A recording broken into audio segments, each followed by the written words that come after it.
Bonjour et bienvenue à chacune et à chacun pour ce culte en vidéo. Lorsque Moïse a demandé au Seigneur de voir sa gloire, Dieu lui a répondu « Je ferai passer devant toi toute ma bonté.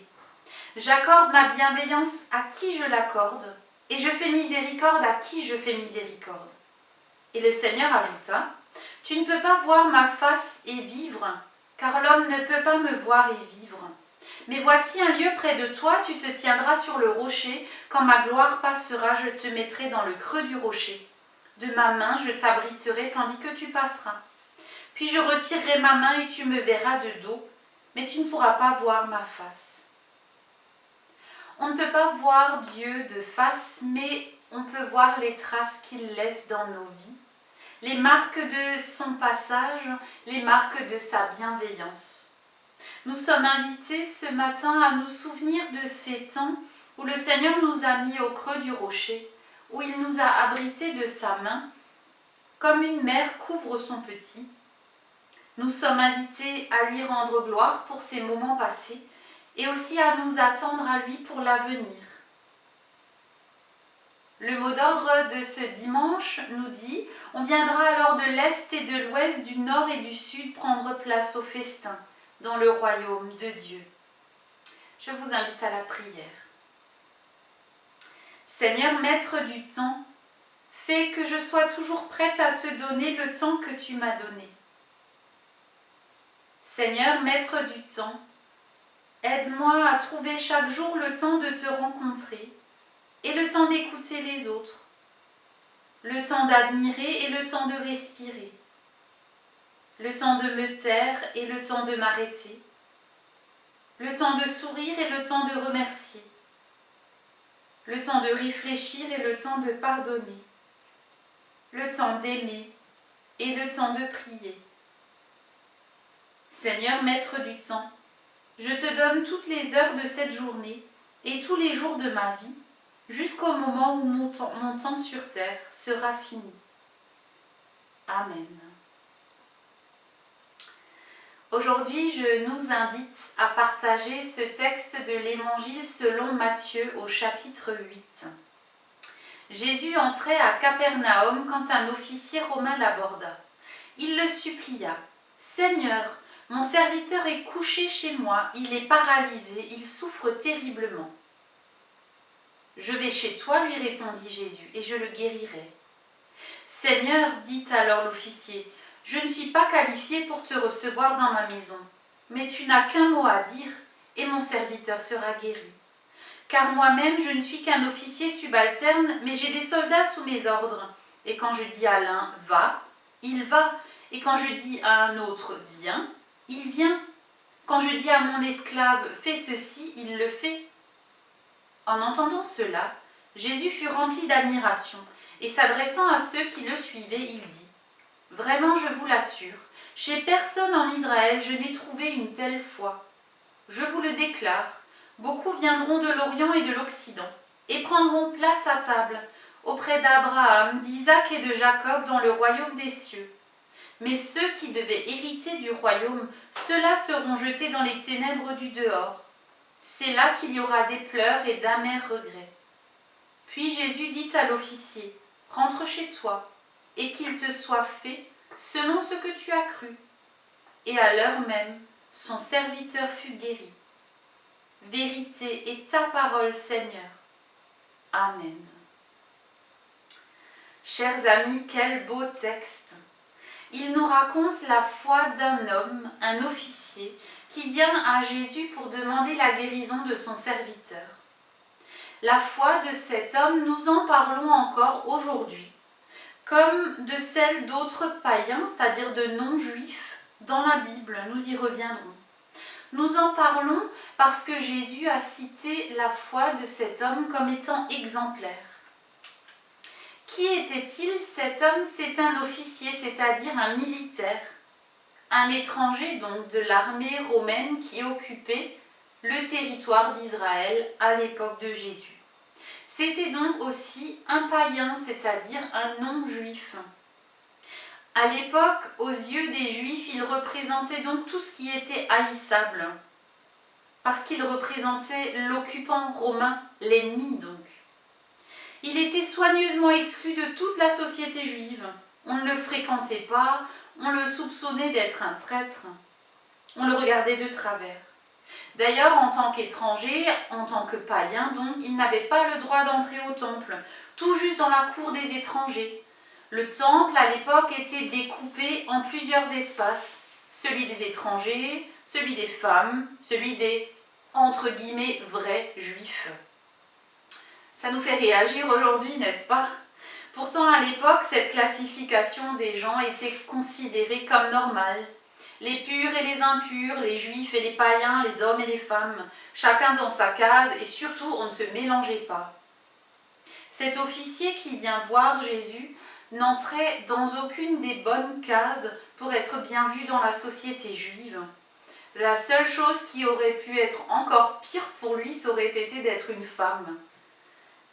Pourtant, le voilà qui vient voir Jésus, malgré les obstacles sociaux qui l'en empêchaient, pour déposer sa vie et celle de son serviteur entre les mains de ce juif, Jésus. Il ne se laisse pas arrêter par les conventions, les traditions, par les murs que les humains avaient érigés. Il vient voir Jésus en toute confiance parce qu'il croit qu'il peut venir en aide à son serviteur. Et en toute simplicité, il va présenter la situation de ce serviteur malade à Jésus, qui répond immédiatement à sa demande. « Ok, je vais venir chez toi et je vais guérir ton serviteur. » Et là, il faut dire qu'il y a de quoi admirer la réponse de l'officier. « Seigneur, je ne suis pas qualifié pour te recevoir dans ma maison. Tu n'as qu'un mot à dire et mon serviteur sera guéri. Parce que moi, j'ai des soldats sous mes ordres. Quand je donne un ordre à mes soldats, ils obéissent. Je n'ai pas besoin d'aller avec eux vérifier qu'ils font bien ce que je leur demande. » En entendant cela, dit le texte, Jésus a été rempli d'admiration. « Chez personne en Israël, dit-il, je n'ai trouvé une telle foi. » L'officier dit à Jésus, « Tu n'as pas besoin de te déplacer. Je crois que tout ce que tu dis va arriver. » Jésus en est admiratif.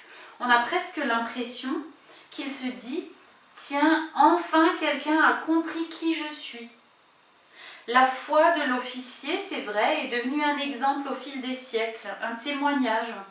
Il y en a eu d'autres dans la Bible, comme par exemple cette femme qui est venue demander la guérison de sa fille à Jésus. Cette femme qui était aussi une païenne et que Jésus a renvoyée, en disant qu'il n'était venu que pour les brebis d'Israël. Mais elle a insisté. Et Jésus lui a donné raison, en guérissant sa fille d'abord, et puis aussi en relevant la foi de cette femme.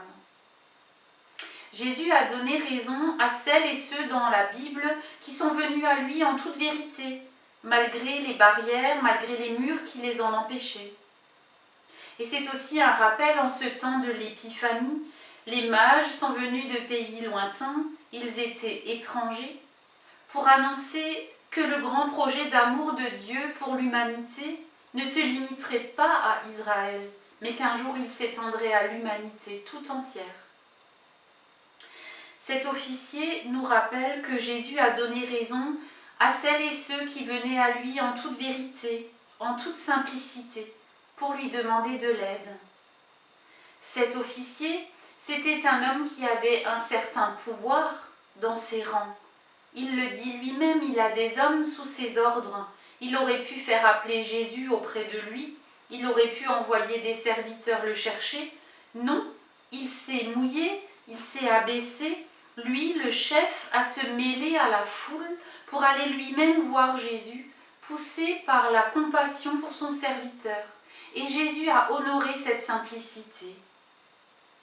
Devant le Seigneur, nous pouvons venir en toute simplicité, en toute vérité, tels que nous sommes, avec nos faiblesses, avec nos failles. Pas besoin de jouer ce que nous ne sommes pas devant lui. Pas besoin de jouer la comédie, nous pouvons tout lui dire en toute simplicité. Et c'est bon de se le rappeler. Pas besoin devant le Seigneur de jouer les Superman ou les Superwoman. Je peux gérer, je suis forte, je suis maître de mon temps, je peux être partout. Pas besoin de faire semblant devant le Seigneur. Nous pouvons être tels que nous sommes vraiment devant lui. Pas besoin de lui prouver que nous sommes les meilleurs, les plus forts, les plus saints, les plus pieux. Nous pouvons vivre en toute simplicité. Nous pouvons aussi vivre notre foi en toute simplicité devant lui. C'est-à-dire aussi déposer devant lui les situations qui sont difficiles pour nous, les poids que nous traînons, les fardeaux qui nous écrasent et qui nous empêchent d'avancer. Nous n'avons pas besoin de mériter que le Seigneur nous réponde, il est déjà là pour nous. Nous n'avons pas besoin de nous racheter. Jésus l'a déjà fait pour nous à la croix. D'ailleurs, avez-vous remarqué dans le texte que Jésus propose à l'officier de guérir son serviteur avant même qu'il ne le lui demande? Jésus n'a pas attendu que cet officier confesse sa foi. Il a déjà répondu à son appel. « Je viens, je vais guérir ton serviteur », dit Jésus. Voici la logique de l'Évangile. L'homme appelle et Dieu répond. L'appel en soi, c'est déjà un chemin de foi. Quand nous appelons le Seigneur, quand nous sollicitons Jésus, nous avons déjà confiance en lui. Est-ce que ce n'est pas ce que dit Dieu dans Ésaïe 65 ? Avant qu'ils ne m'invoquent, je les exaucerai, ils parleront encore que j'aurai déjà répondu. C'est ce chemin de confiance que nous sommes invités à vivre pour avancer. Cette confiance qui nous invite à aller vers Jésus et à espérer. Malgré nos craintes et nos doutes parfois, l'officier le dit, « Maître, je ne mérite pas que tu entres dans ma maison, mais donne seulement un ordre, et mon serviteur sera guéri. » Nous pourrions tous prononcer cette phrase. Aucun d'entre nous ne mériterait que le Seigneur entre chez nous. Pourtant, Jésus n'est pas seulement allé manger avec les grands, les notables, les pharisiens, les maîtres de la loi. D'ailleurs, ça, on ne sait pas. Ce qu'on nous raconte, c'est qu'il est allé manger avec les petits, ceux qui sont exclus, ceux qui sont à la marge, les pécheurs, les prostituées. Il n'est pas venu pour un groupe de privilégiés, mais pour chacune, pour chacun.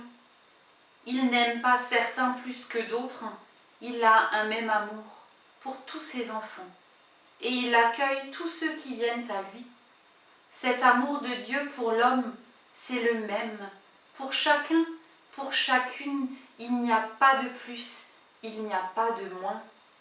Puissions-nous le recevoir, aller vers le Seigneur avec simplicité, dans notre vérité la plus profonde, parce que le Seigneur est là pour nous.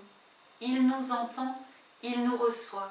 Puissions-nous oser ce pas de confiance, comme cet officier, aller au Seigneur et déposer devant lui ce que nous avons besoin de déposer devant lui. Et avant même que nous n'ayons terminé de parler, le Seigneur entend et répond. Amen. Prions. Seigneur, tu prends soin de nos vies, tel un père prend soin de la vie de ses enfants. Tu nous as tout donné, la lumière, la vie, l'amour, l'espérance. Nous te remercions pour Jésus-Christ qui est devenu notre frère. Dans sa vie et sa mort, tu as conclu avec nous une alliance de réconciliation. Il s'est donné pour ce monde et par là, il nous a libérés pour l'amour. Grâce à cet amour, nous pouvons nous tourner les uns vers les autres, te prier les uns pour les autres. Nous te remettons toutes les personnes malades autour de nous. Accompagne-les, ainsi que celles et ceux qui prennent soin d'eux. Nous te prions pour tous ceux qui sont dans le besoin dans notre entourage. Donne-nous d'avoir des yeux ouverts, un cœur sensible à ceux qui ont besoin de nous. Utilise-nous pour ta gloire. Par l'amour que tu as témoigné envers nous, nous pouvons être Église et être Église ensemble. Et c'est ensemble que nous voulons te prier, comme Jésus nous l'a enseigné. Notre Père qui es aux cieux, que ton nom soit sanctifié, que ton règne vienne, que ta volonté soit faite sur la terre comme au ciel. Donne-nous aujourd'hui notre pain de ce jour.